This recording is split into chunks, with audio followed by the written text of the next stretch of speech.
Hey folks, Dan Frio here with your market update for February 7th, 2025. So here's what we're focusing in on, because we're really focused in on what's going on with these things, because as these things come down, you're going to see more and more homes being sold, and it might be more affordable to you.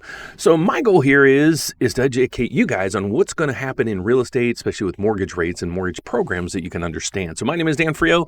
I'm a nationwide mortgage loan officer, licensed in all 50 states. It's a unique piece about me. I'm licensed in all 50 states, and I'm also set up with over 30 different lenders. So our slogan is one application, one credit pool. We're going to shop your loan over 30 different lenders. Now, how do we do that? Well, I'll give you all my information at the end of this video, so stay tuned for that.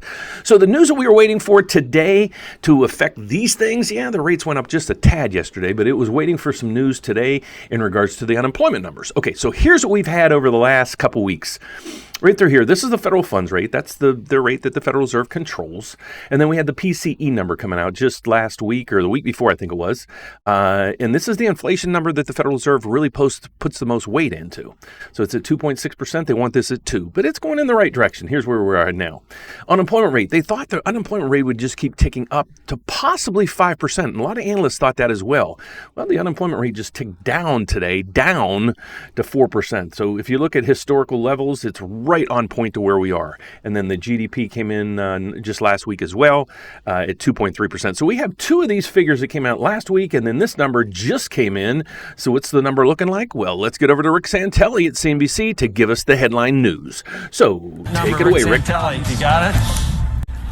Yes, the big jobs report, January data, 143,000. 143,000 is our gain in non-farm payrolls, and a nice juicy revision to last month from 256 to 307,000. That would make last month one of the best months going back to March of 24. Given no big revisions to the data I'm still holding in my hand. Now, if we look at the two-month net revision was minus 8,000. Average hourly earnings on a month-over-month basis, well, we were expecting up 0.3, and boy, I told you to look at this one, up 0.5, up 0.5%. Equals January of 24. You're going way back to March of 22 to find a bigger number in the form of up 0.6. We not only didn't stay at 3.9 on year-over-year earnings, we moved up to 4.1, which would equal where we were in March. To find a bigger number, go to February of last year.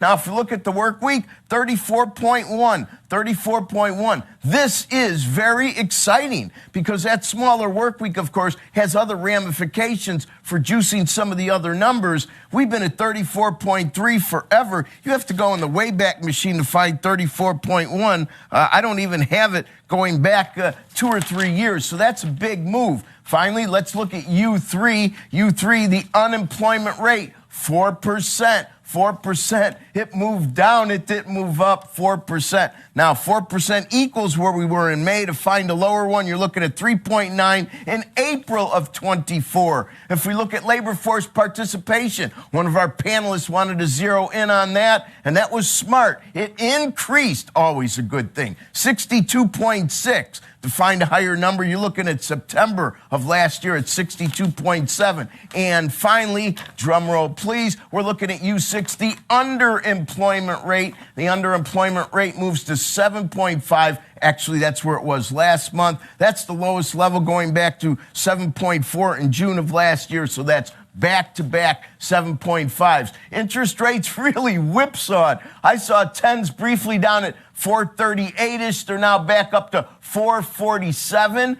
We were at 443. A 2-year was at 223 and moved to 225. How do you know the data's good? What did I tell you about the yield curve yesterday, Joe? It steepened a couple of 3 basis points. That's a quick down and dirty, easy way, in my opinion, to assess good news versus bad news, at least for the moment. Back to the panel. So that's his take on All it. right, I have welcome back to another Squawk Box, video for everybody. you guys. We are Hold on approaching one January. second. I have another video for you guys later today, and it was another Fed official talking this morning on CNBC, and I can't find it right now. It is on point. He talks about the 10-year Treasury. He talks about unemployment. He talks about all these things and what his take is on the spreads between 10-year Treasuries and things like that. That's the stuff you guys are watching me for. So let's kind of look at this data that he just went through. So here's basically today's data, and the good news for the consumer, but the bad news for the Fed is right through here. Average hourly earnings went from 0.3 up to 0.5. Average earnings over the year went from 4.1. It's supposed to go to 3.8. Stayed at 4.1s. So income right now, what he's saying is up. And especially if you stayed at your job, you got about a 4% increase. Inflation now is at 3%. So you're at least keeping track or exceeding inflation. That's good news there. The numbers here's the shocking number right through here. This was revised. This number was revised all the way up to 307. They thought the number was going to come in about 169. I thought it was going to be a tick or a hair better than that. It actually came in at 143. But the participation rate inched up just a tad. But right now we have an unemployment rate at 4%. From 4.1%. So remember, a couple of years ago, the federal chairman said, I'm going to inflict pain on those households out there and the housing especially. And they thought that the unemployment rate would go to about 5%. So that call is wrong. And then we also have earnings exceeding inflation right now. So that's good news on that front. Let's get over to what the markets are doing. Here's a revision of what happened into the jobs markets over the 2024. How bad are the revisions? Well, not as bad as you would expect. When you go down through here, there was a couple months that were majorly missed. But overall, if you take out January's numbers, overall, what was predicted kind of came in as expected. So that wasn't a shocker on the jobs market, especially after the revisions. So that's what we have right through there. The bond market doesn't like this right now. MBSs are down 27 ticks right now. So that means mortgage rates are going to go up today. So we locked a lot of our clients in right back through here. So if you're with us, you don't have anything to worry about there.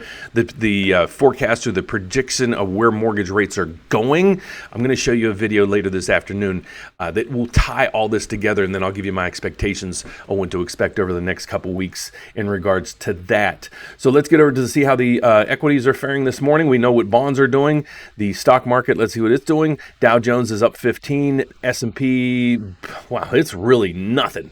We got nothing there, nothing there, nothing there, nothing in oil, and the 10-year Treasury is moving just a tad. Let's go over to cryptocurrencies. Oh, it's coming back a little bit, 3,000. I don't know what's going on with this thing.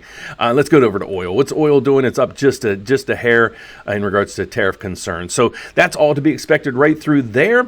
But again, in conclusion, what we see is the Federal Reserve has the federal funds rate right through here. PCE is in line. It needs to come down to 2, but it'll get there, and you'll see today on my later video today, it'll be on point. I guarantee you, folks. Unemployment rate just ticked down. So let's look at the consumer right now. Most consumers, based on the data, if you have a job, and a lot of people are having jobs and getting jobs, and not a lot of people are getting let go, you've increased your wages over 3, 4, 5, 6% last year. Okay, so that's the norm. That's the averages. Everybody uses averages.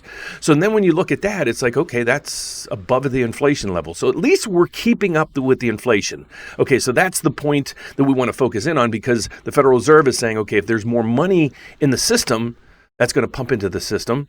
And then people are going to buy, thus increasing inflation. Plus with tariffs and all the other stuff, that's the concern. So again, the video I post out this afternoon, you got to watch it. It is right on point, even if you just watch it over the weekend. So let's go back down through. We have the MBS market continuing to deteriorate right through here. So that's not good news. I thought when the market opened up, there was usually a blip, but this continues to go down. Here's what a 5-day chart looks like. Here's what a 2-day chart looks like, and it's not good. So thank God we locked in a lot of consumers up through here. But if this is why I always say, guys, when you're looking to refinance, don't look a gift horse in the mouth. We got people at 8% rates, and we're going, okay, we can get 6.5. Well, I think they're going to go lower. It's like they're not. You're saving $500 a month. Okay, so this is the thing where you got to look into it at least. At least I'm going to give you that option. So we got the MBS is down 28. It's continuing to deteriorate. Like I said, I'll be back later today. But on the economic front, here's what we're seeing. So now what's the likelihood of what the Federal Reserve is going to do at the next meeting? Well, let's get over to the CME FedWatch group tool. and see what it says. So the Federal Reserve is going to meet in 40 days. What's the expectation they're going to do? Well, right through there over my head, there's a 91% chance the Federal Reserve is going to do nothing. So this basically solidifies the Federal Reserve is on pause for the time being until some of the markets deteriorate, or at least we get inflation down. So that's what you got to really pay attention to. So my name is Dan Frio. Here's where I was going to tell you who I am. So my name is Dan Frio. But before you do anything, okay, so if you're out there, if you're watching this video, you're most likely interested in maybe buying that first house, maybe that first investment property, maybe looking to refinance. Okay, before you do all that, go to optoutprescreener.com. Here's a website, and this isn't my website. What this does is it gets you out of what's called trigger leads. Okay, here's what trigger leads are. When I pull your credit, what happens is that data from the credit agency gets sold. Now, it's not me selling it, it's the credit agencies. So they sell it off to banks and brokers and all these other places. If you want to stop that, because what will happen is these people don't know anything about you. They're going to start mass calling you, emailing you, texting you. If you want mass calls for the next 2 weeks after you apply, well, just keep doing nothing. But if you want to stop that from happening, go to Opt Out Prescreener. You're just going to scroll down, put in your information. It's kind of like the do not call list. So this is basically so your credit data isn't sold. So that's that port. Now my name is Dan Frio. Our slogan here is one application, one credit pool, and we're going to shop your loan over 30 different lenders. How do we do that? Okay, I work at a bank that's federally chartered. So that gives me a charter that I can work in every state as well as Puerto Rico. Unique thing is there's only a couple banks in the whole country that do this. We're also a large mortgage brokerage. Okay, I counted all the lenders yesterday and we are at 30 on the button. So I have 30 different lenders that we work with. I can offer you their programs and their rates. So if you know how to do this on your own, if you're like, hey, Dan, I'm savvy enough, I can just go out there and find the best rate in the market, please go out there and do that. God bless you. I wish you luck. But if you want to partner with me from basically the application stage to the day that you get keys in your hand, or if you're looking to refinance, we're going to go over and say, okay, here's where you are now. Here's where we can get you. Does it make sense? How much, we'll go through all the fundamentals with you. So how do you reach out to me? Go to rateupdate.com. You can do one of three things. One, you click the apply now button right up through there. I'll get your application. I'll get back with you within probably hours. Okay, what we'd like to do is schedule a consultation. Okay, you could do that, or if you want to skip to the bottom line, because we need to know about you, and you probably want to talk with us to go over questions, and you probably have a slew of questions to go through with us. So if you're interested in talking, just give us a call.